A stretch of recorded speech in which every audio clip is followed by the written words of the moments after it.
ओम श्री गणेशाय नमः। श्री शिवाय नमस्तुभ्यम। श्री शिव पुराण कथा की पहली संहिता विद्वेश्वर संहिता आज प्रारंभ कर रहे हैं। यहाँ पर पापनाशक साधनों के विषय में प्रश्न पूछा जा रहा है और उसके उत्तर भी दिए जा रहे हैं। सर्वप्रथम उमापति महेश भगवान शंकर की प्रार्थना करते हैं, जो आदि से लेकर अंत में है, नित्य मंगल में है, जो आत्मा के स्वरूप को प्रकाशित करने वाले हैं, जिनके 5 मुख हैं और जो खेल खेल में जगत की रचना, पालन और संहार तथा अनुग्रह एवं तिरोभाव रूप 5 प्रबल कर्म करते हैं, उन सर्वश्रेष्ठ अजर अमर उमापति भगवान शंकर का मैं मन ही मन चिंतन करता हूँ।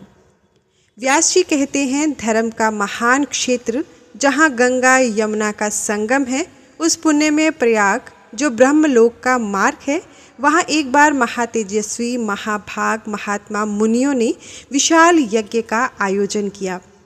उस ज्ञान यज्ञ का समाचार सुनकर पौराणिक शिरोमणि व्यास जी के शिष्य सूत जी वहाँ मुनियों के दर्शन के लिए आए। सूत जी का सभी मुनियों ने विधिवत स्वागत व सत्कार किया तथा उनकी स्तुति करते हुए हाथ जोड़कर उनसे कहा, हे सर्वज्ञ विद्वान रोमहर्षण जी, आप बड़े भाग्यशाली हैं। आपने स्वयं व्यास जी के मुख से पुराण विद्या प्राप्त की है। आप आश्चर्य स्वरूप कथाओं का भंडार हैं। आप भूत भविष्य और वर्तमान के ज्ञाता हैं। हमारा सौभाग्य है कि आपके दर्शन हुए। आपका यहाँ आना निरर्थक नहीं हो सकता। आप कल्याणकारी हैं। उत्तम बुद्धि वाले सूत जी, यदि आपका अनुग्रह हो तो गोपनीय होने पर भी आप शुभाशुभ तत्व का वर्णन करें, जिससे हमारी तृप्ति नहीं होती और उसे सुनने की हमारी इच्छा ऐसे ही रहती है। कृपया कर उस विषय का वर्णन करें।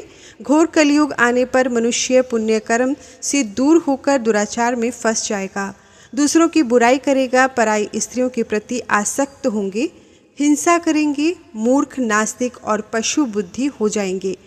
सूत जी, कलयुग में वेद प्रतिपादित वर्ण आश्रम व्यवस्था नष्ट हो जाएगी। प्रत्येक वर्ण और आश्रम में रहने वाले अपने अपने धर्मों के आचरण का परित्याग कर विपरीत आचरण करने में सुख प्राप्त करेंगे। इस सामाजिक वर्ण संकरता से लोगों का पतन होगा, परिवार टूट जाएंगे, समाज बिखर जाएंगे। प्राकृतिक आपदाओं से जगह जगह लोगों की मृत्यु होगी, धन का क्षय होगा, स्वार्थ और लोभ की प्रवृत्ति बढ़ जाएगी। ब्राह्मण लोभी हो जाएंगे और वेद बेचकर धन प्राप्त करेंगे। मद से मोहित होकर दूसरों को ठगेंगे, पूजा पाठ नहीं करेंगे और ब्रह्म ज्ञान से शून्य होंगे। क्षत्रिय अपने धर्म को त्याग कर कुसंगी, पापी और व्यभिचारी हो जाएंगे। शौर्य से रहित हो वे शूद्रों जैसा व्यवहार करेंगे और काम के अधीन हो जाएंगे। वैश्य धर्म से विमुख हो संस्कार भ्रष्ट होकर कुमार्गी, धनोपार्जन परायण होकर नापतोल में ध्यान लगाएंगे। शूद्र अपना धर्म कर्म छोड़कर अच्छी वेशभूषा से सुशोभित हो व्यर्थ घूमेंगे। वे कुटिल और ईर्ष्यालु होकर अपने धर्म के प्रतिकूल हो जाएंगे, कुकर्मी और वाद विवाद करने वाले होंगे। वे स्वयं को कुलीन मानकर सभी धर्मों और वर्णों में विवाह करेंगे। स्त्रियां सदाचार से विमुख हो जाएंगी। वे अपने पति का अपमान करेंगी और सास ससुर से लड़ेंगी। मलिन भोजन करेंगी, उसका शील स्वभाव बहुत बुरा होगा। सूत जी, इस तरह जिनकी बुद्धि नष्ट हो गई है और जिन्होंने अपने धर्म का त्याग कर दिया है, ऐसे लोग लोक और परलोक में उत्तम गति कैसे प्राप्त करेंगे? इस चिंता से हम सभी व्याकुल हैं। परोपकार के समान कोई धर्म नहीं है। इस धर्म का पालन करने वाला दूसरों को सुखी करता हुआ स्वयं भी प्रसन्नता अनुभव करता है। यह भावना यदि निष्काम हो तो कर्ता का हृदय शुद्ध करते हुए उसे परम गति प्रदान करती है। हे महामुनि, आप समस्त सिद्धांतों के ज्ञाता हैं। कृपया कर कोई ऐसा उपाय बताइए जिससे इन सब के पापों का तत्काल नाश हो जाए। व्यास जी कहते हैं, उन श्रेष्ठ मुनियों की यह बात सुनकर सूत जी मन ही मन परम श्रेष्ठ भगवान शंकर का स्मरण करके उनसे इस प्रकार बोले। सूत जी कहते हैं, साधु महात्माओं, आपने बहुत अच्छी बात पूछी। यह प्रश्न तीनों लोगों का हित करने वाला है। आप लोगों के स्नेहपूर्वक आग्रह पर गुरुदेव व्यास का स्मरण कर मैं समस्त पाप राशियों के उद्धार करने वाले शिव पुराण की अमृत कथा का वर्णन कर रहा हूँ। ये वेदांत का सार सर्वस्व है। यही परलोक में परमार्थ को देने वाला है तथा दुष्टों का विनाश करने वाला है। इसमें भगवान शिव के उत्तम यश का वर्णन है। धर्म, अर्थ, काम और मोक्ष आदि पुरुषार्थों को देने वाला पुराण अपने प्रभाव की दृष्टि से वृद्धि तथा विस्तार को प्राप्त हो रहा है। शिव पुराण के अध्ययन से कलयुग के सभी पापों में लिप्त जीव उत्तम गति को प्राप्त होंगे। इसके उदय से ही कलयुग का उत्पात शांत हो जाएगा। शिव पुराण को वेद तुल्य माना जाएगा। इसका प्रवचन सर्वप्रथम भगवान शिव ने किया था। इस पुराण के 12 खंड या भेद हैं। ये 12 संहिताएं हैं। पहली विद्वेश्वर संहिता, दूसरी रुद्र संहिता, तीसरी विनायक संहिता, चौथी उमा संहिता, पांचवी सहस्त्र कोटि रुद्र संहिता, छठी एकदश रुद्र संहिता, सातवीं कैलाश संहिता, आठवीं शतरुद्र संहिता, नौवीं कोटि रुद्र संहिता, 10वीं मातृ संहिता, 11वीं वायव्य संहिता तथा 12वीं धर्म संहिता। विद्वेश्वर संहिता में 10,000 श्लोक हैं। रुद्र संहिता, विनायक संहिता, उमा संहिता और मातृ संहिता प्रत्येक में 8-8 हजार श्लोक हैं। एकदश रुद्र संहिता में 13,000, कैलाश संहिता में 6,000, शतरुद्र संहिता में 3,000, कोटि रुद्र संहिता में 9,000, सहस्त्र कोटि रुद्र संहिता में 11,000, वायव्य संहिता में 4,000 तथा धर्म संहिता में 12,000 श्लोक हैं। मूल शिव पुराण में कुल 1,00,000 श्लोक हैं, परंतु व्यास जी ने इसे 24,000 श्लोकों में संक्षिप्त कर दिया है। पुराणों की क्रम संख्या में शिव पुराण का चौथा स्थान है, जिसमें 7 संहिताएं हैं। पूर्व काल में भगवान शिव ने 100 करोड़ श्लोकों का पुराण ग्रंथ ग्रंथित किया था। सृष्टि के आरंभ से निर्मित यह पुराण साहित्य अधिक विस्तृत था। द्वापर युग में द्वैपायन आदि महर्षियों ने पुराण को 18 भागों में विभाजित कर 4,00,000 श्लोकों में इसको संक्षिप्त कर दिया। इसके उपरांत व्यास जी ने 24,000 श्लोकों में इसका प्रतिपादन किया। यह वेद तुल्य पुराण विद्वेश्वर रुद्र संहिता, शतरुद्र संहिता, कोटि रुद्र संहिता, उमा संहिता, कैलाश संहिता और वायव्य संहिता नामक 7 संहिताओं में विभाजित है। यह 7 संहिताओं वाला शिव पुराण वेद के समान प्रामाणिक तथा उत्तम गति प्रदान करने वाला है। इस निर्मल शिव पुराण की रचना भगवान शिव द्वारा की गई है तथा इसको संक्षेप में संकलित करने का श्रेय व्यास जी को जाता है। शिव पुराण सभी जीवों का कल्याण करने वाला, सभी पापों का नाश करने वाला है। यही सत्पुरुषों को कल्याण प्रदान करने वाला है। यह तुलना रहित है तथा इसमें वेद प्रतिपादित अद्वैत ज्ञान तथा निष्कपट धर्म का प्रतिपादन है। शिव पुराण श्रेष्ठ मंत्र समूहों का संकलन है तथा यही सभी के लिए शिवधाम की प्राप्ति का साधन है। समस्त पुराणों में सर्वश्रेष्ठ शिव पुराण ईर्ष्या रहित अंतःकरण वाले विद्वानों के लिए जानने की वस्तु है।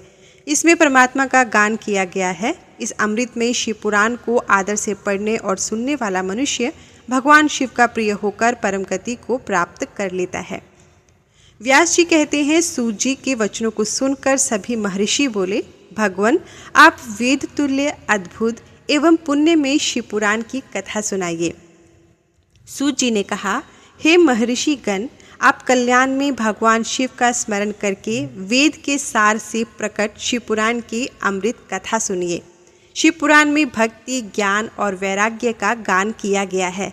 जब सृष्टि आरंभ हुई तो 6 कुलों में महर्षि आपस में वाद विवाद करने लगे कि अमुक वस्तु उत्कृष्ट है, अमुक नहीं। जब इस विवाद ने बड़ा रूप धारण कर लिया तो सभी अपनी शंका के समाधान के लिए सृष्टि की रचना करने वाले अविनाशी ब्रह्मा जी के पास जाकर हाथ जोड़कर कहने लगे, हे प्रभु, आप संपूर्ण जगत को धारण कर उनका पोषण करने वाले हैं।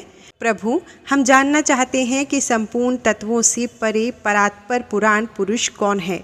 ब्रह्मा जी ने कहा, ब्रह्मा, विष्णु और रुद्र और इंद्र आदि से युक्त संपूर्ण जगत समस्त भूतों एवं इंद्रियों के साथ पहले प्रकट हुआ है। वे देव महादेव ही सर्वज्ञ और संपूर्ण है। भक्ति से ही इनका साक्षात्कार होता है, दूसरे किसी उपाय से इनका दर्शन नहीं होता। भगवान शिव में अटूट भक्ति मनुष्य को संसार बंधन से मुक्ति दिलाती है। भक्ति से उन्हें देवता का कृपा प्रसाद प्राप्त होता है। जैसे अंकुर से बीज और बीज से अंकुर पैदा होता है, भगवान शंकर का कृपा प्रसाद प्राप्त करने के लिए आप सब ब्रह्म ऋषि धरती पर सहस्त्रों वर्षों तक चलने वाले विशाल यज्ञ करो। यज्ञपति भगवान शिव की कृपा से ही विद्या के सार तत्व साध्य साधन का ज्ञान प्राप्त होता है। शिव पद की प्राप्ति साध्य और उनकी सेवा ही साधन है तथा जो मनुष्य बिना किसी फल की कामना किए उनकी भक्ति में डूबे रहते हैं वही साधक हैं। कर्म के अनुष्ठान से प्राप्त फल को भगवान शिव के श्री चरणों में समर्पित करना ही परमेश्वर की प्राप्ति का उपाय है तथा यही मोक्ष प्राप्ति का एकमात्र साधन है। साक्षात महेश्वर ने ही भक्ति के साधनों का प्रतिपादन किया है। कान से भगवान के नाम, गुण और लीलाओं का श्रवण, वाणी द्वारा उनका कीर्तन तथा मन में उनका मनन शिव पद की प्राप्ति के महान साधन है तथा इन साधनों से संपूर्ण मनोरथों की सिद्धि होती है। जिस वस्तु को हम प्रत्यक्ष अपनी आंखों के सामने देख सकते हैं उसकी तरफ आकर्षण स्वाभाविक है, परंतु जिस वस्तु को प्रत्यक्ष रूप से देखा नहीं जा सकता उसे केवल सुनकर और समझकर ही उसकी प्राप्ति के लिए प्रयत्न किया जाता है। अतः श्रवण पहला साधन है। श्रवण द्वारा ही गुरुमुख से तत्व को सुनकर श्रेष्ठ बुद्धि वाला विद्वान अन्य साधन कीर्तन और मनन की शक्ति व सिद्धि प्राप्त करने का यत्न करता है। मनन के बाद इस साधन की साधना करते रहने से धीरे धीरे भगवान शिव का संयोग प्राप्त होता है और लौकिक आनंद की प्राप्ति होती है। भगवान शिव की पूजा, उनके नामों का जाप तथा उनके रूप गुण विलास के हृदय में निरंतर चिंतन को ही मनन कहा जाता है। महेश्वर की कृपा दृष्टि से उपलब्ध इस साधन को ही प्रमुख साधन कहा जाता है। सूची कहते हैं, हे मुनियों, इस साधन का महात्म्य बताते समय मैं एक प्राचीन वृत्तांत का वर्णन करूंगा जिसे आप ध्यानपूर्वक सुने। बहुत पहले की बात है। पराशर मुनि के पुत्र मेरे गुरु व्यासदेव जी सरस्वती नदी के तट पर तपस्या कर रहे थे। एक दिन सूर्य के समान तेजस्वी विमान से यात्रा करते हुए भगवान सनत कुमार वहां आ पहुँचे।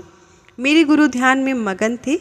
जागने पर अपने सामने सनत कुमार जी को देखकर वे बड़ी तेजी से उठे और उनके चरणों का स्पर्श कर उन्हें अर्घ्य देकर योग्य आसन पर विराजमान किया।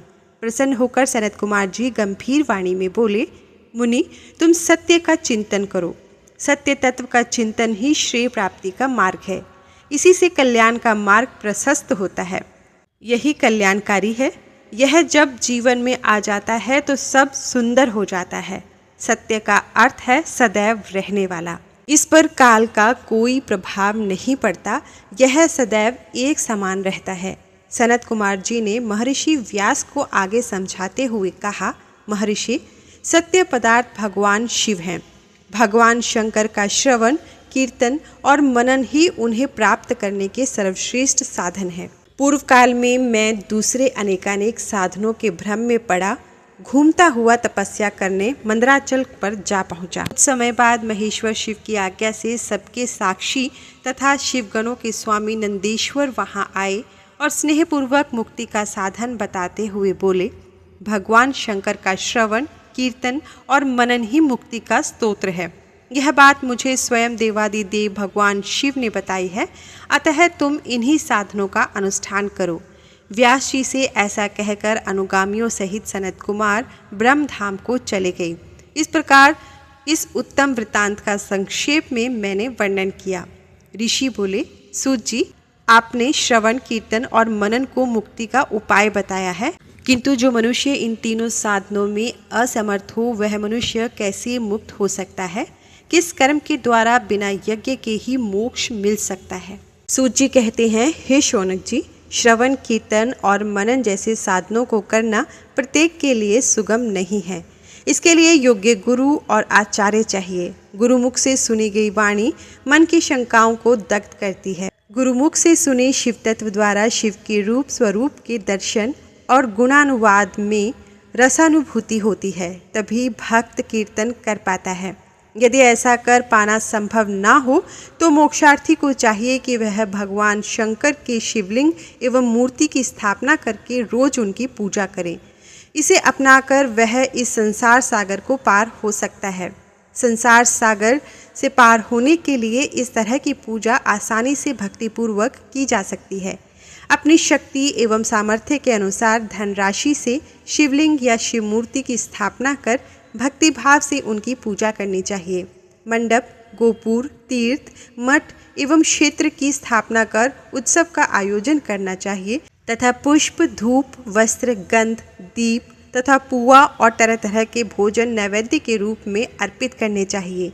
श्री शिव जी ब्रह्मरूप और निष्कल अर्थात कला रहित भी हैं और कला सहित भी। मनुष्य इन दोनों स्वरूपों की पूजा करते हैं। शंकर जी को ही ब्रह्म पदवी भी प्राप्त है। कलापूर्ण भगवान शिव की मूर्ति पूजा भी मनुष्य द्वारा की जाती है और वेदों ने भी इस तरह की पूजा की आज्ञा प्रदान की है। सनत कुमार जी ने पूछा, हे नंदिकेश्वर, पूर्व काल में उत्पन्न हुए लिंग बेर अर्थात मूर्ति की उत्पत्ति के संबंध में आप हमें विस्तार से बताइए।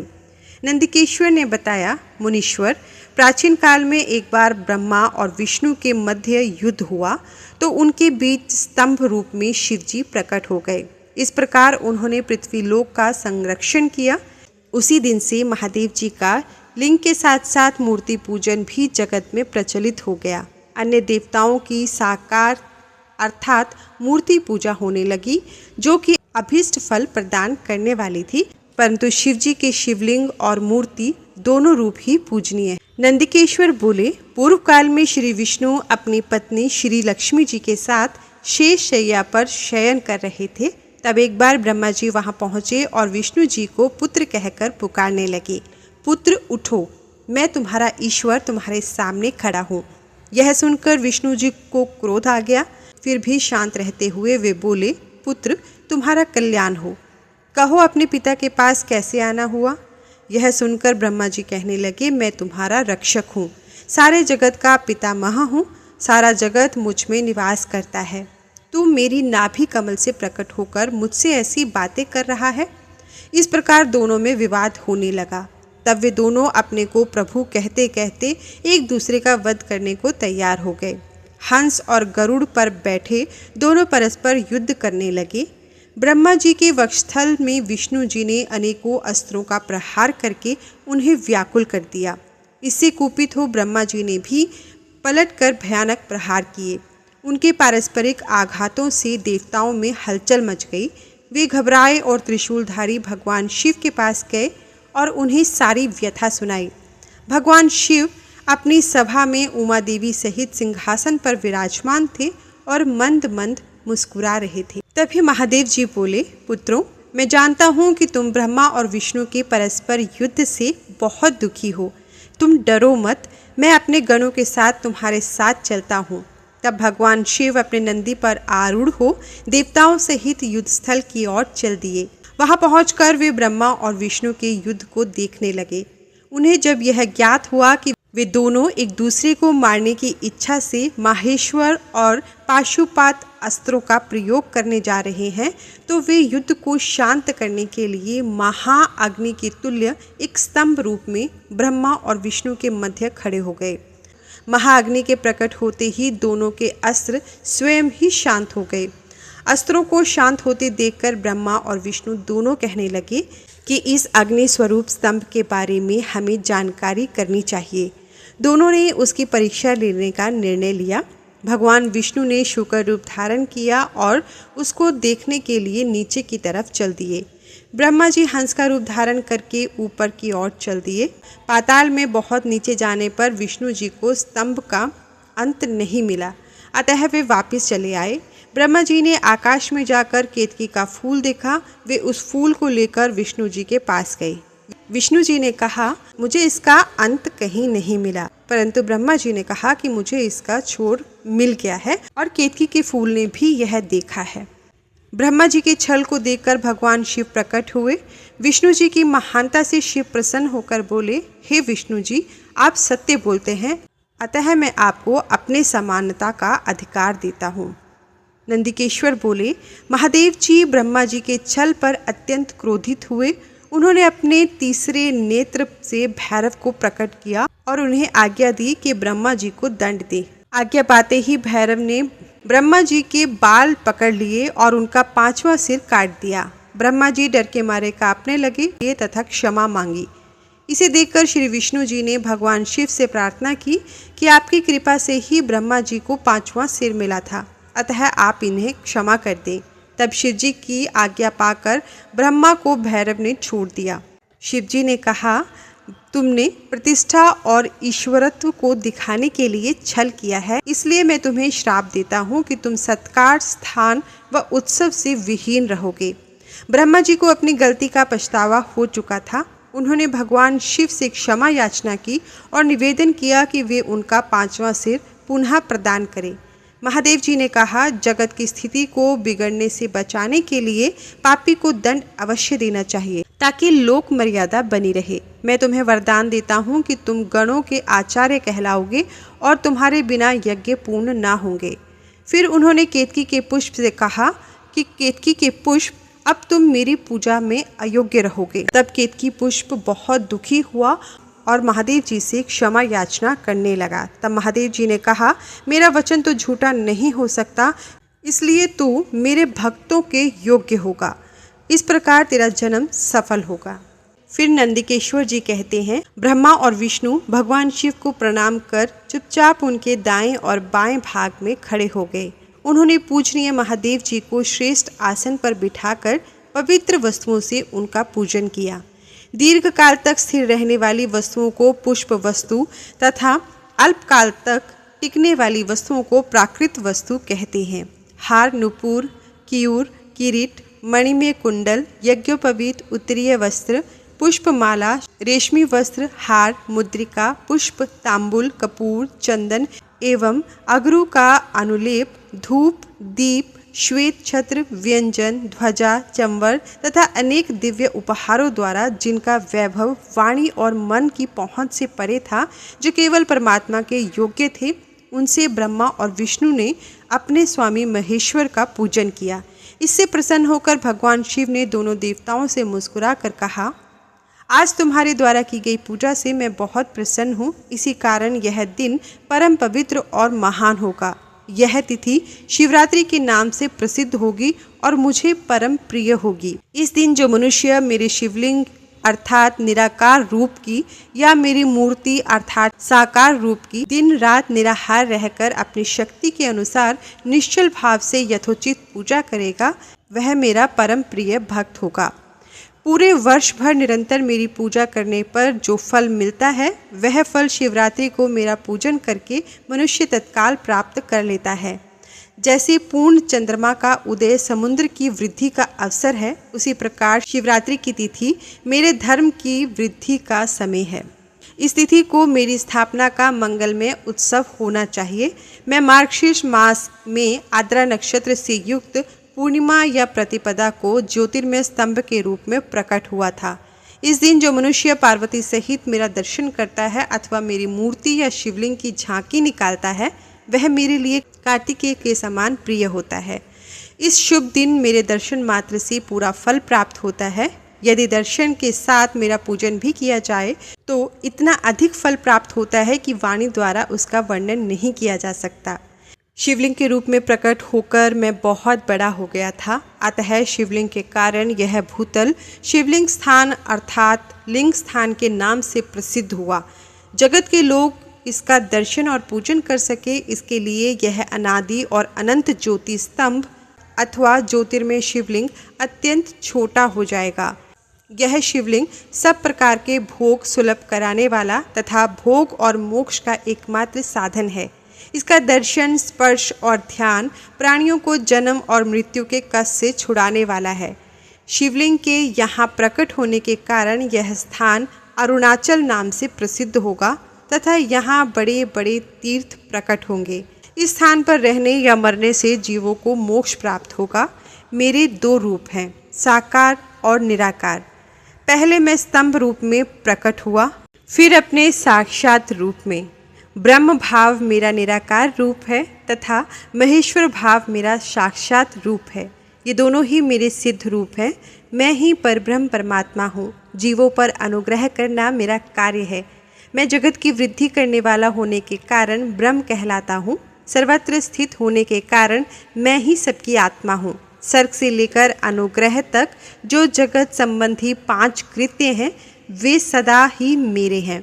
मेरी ब्रह्म रूपता का बोध कराने के लिए पहले शिवलिंग प्रकट हुआ, फिर अज्ञात ईश्वरत्व का साक्षात्कार कराने के लिए मैं जगदीश्वर रूप में प्रकट हो गया। मेरा सकल रूप मेरे ईश्वरत्व का और निष्कल रूप मेरे ब्रह्म स्वरूप का बोध कराता है।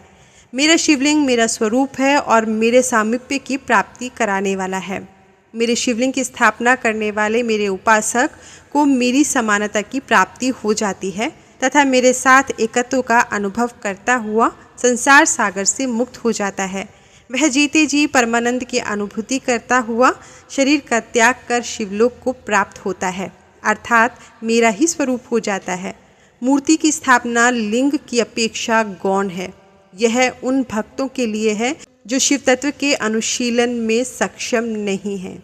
ब्रह्मा जी और विष्णु जी ने पूछा, प्रभु सृष्टि आदि 5 कृत्यों के लक्षण क्या है, यह हम दोनों को बताइए। भगवान शिव बोले, मेरे कर्तव्यों को समझना अत्यंत गहन है, तथापि मैं कृपापूर्वक तुम्हें बता रहा हूँ। सृष्टि, पालन, संहार, तिरोभाव और अनुग्रह मेरे जगत संबंधी 5 कार्य हैं जो नित्य सिद्ध हैं। संसार की रचना का आरंभ सृष्टि कहलाता है। मुझसे पालित होकर सृष्टि का सुस्थिर रहना उसका पालन है, उसका विनाश ही संहार है। प्राणों के उत्क्रमण को तिरोभाव कहते हैं। इन सब से छुटकारा मिल जाना ही मेरा अनुग्रह अर्थात मोक्ष है। ये मेरे 5 कृत्य हैं। सृष्टि आदि 4 कृत्य संसार का विस्तार करने वाले हैं, 5वां कृत्य मोक्ष का है। मेरे भक्त जन इन 5 कार्यों को 5 भूतों में देखते हैं। सृष्टि धरती पर, स्थिति जल में, संहार अग्नि में, तिरोभाव वायु में और अनुग्रह आकाश में स्थित है। पृथ्वी से सबकी सृष्टि होती है, जल से वृद्धि होती है, आग सबको जला देती है, वायु एक स्थान से दूसरे स्थान पर ले जाती है और आकाश सबको अनुग्रहित करता है। इन 5 कृत्यों का भार वहन करने के लिए ही मेरे 5 मुख हैं। चारों दिशाओं में 4 मुख और इनके बीच में 5वां मुख है। पुत्रों, तुम दोनों ने मुझे तपस्या से प्रसन्न कर सृष्टि और पालन 2 कार्य प्राप्त किए हैं। इस प्रकार मेरी विभूति स्वरूप रुद्र और महेश्वर ने संसार और तिरोभाव कार्य मुझसे प्राप्त किए हैं, परंतु मोक्ष मैं स्वयं प्रदान करता हूँ। मैंने पूर्व काल में अपने स्वरूप भूत मंत्र का उपदेश किया है जो ओमकार रूप में प्रसिद्ध है। यह मंगलकारी मंत्र है। सर्वप्रथम मेरे मुख से ओमकार ओम प्रकट हुआ जो मेरे स्वरूप का बोध कराता है। इसका स्मरण निरंतर करने से मेरा ही सदा स्मरण होता है। मेरे उत्तरवर्ती मुख से अकार का, पश्चिम मुख से उकार का, दक्षिण मुख से मकार का, पूर्ववर्ती मुख से बिंदु का तथा मध्यवर्ती मुख से नाद का प्रकटीकरण हुआ है। इस प्रकार इन 5 अवयवों से ओमकार का विस्तार हुआ। इन 5 अवयवों के एकाकार होने पर प्रणव ओम नामक अक्षर उत्पन्न हुआ। जगत में उत्पन्न सभी स्त्री पुरुष इस प्रणव मंत्र में व्याप्त हैं। यह मंत्र शिव शक्ति दोनों का बोधक है। इसी से पंचाक्षरी मंत्र ओम नमः शिवाय की उत्पत्ति हुई है। यह मेरे साकार रूप का बोधक है। इस पंचाक्षरी मंत्र से मातृका वर्ण प्रकट हुए हैं जो 5 भेद वाले हैं। इसी से शिरोमंत्र सहित त्रिपदा गायत्री का प्राकट्य हुआ है। इस गायत्री से संपूर्ण वेद प्रकट हुए और उन वेदों से करोड़ों मंत्र निकले हैं। उन मंत्रों से विभिन्न कार्यों की सिद्धि होती है। इस पंचाक्षर प्रणव मंत्र से सभी मनोरथ पूर्ण होते हैं। इस मंत्र से भोग और मोक्ष दोनों प्राप्त होते हैं। नंदिकेश्वर कहते हैं, जगदम्बा उमा गौरी पार्वती के साथ बैठे महादेव ने उत्तरवर्ती मुख बैठे ब्रह्मा और विष्णु को पर्दा करने वाले वस्त्र से आच्छादित कर उनके मस्तक पर अपना हाथ रखकर धीरे धीरे उच्चारण कर उन्हें उत्तम मंत्र का उपदेश दिया। 3 बार मंत्र का उच्चारण करके भगवान शिव ने उन्हें शिष्यों के रूप में दीक्षा दी।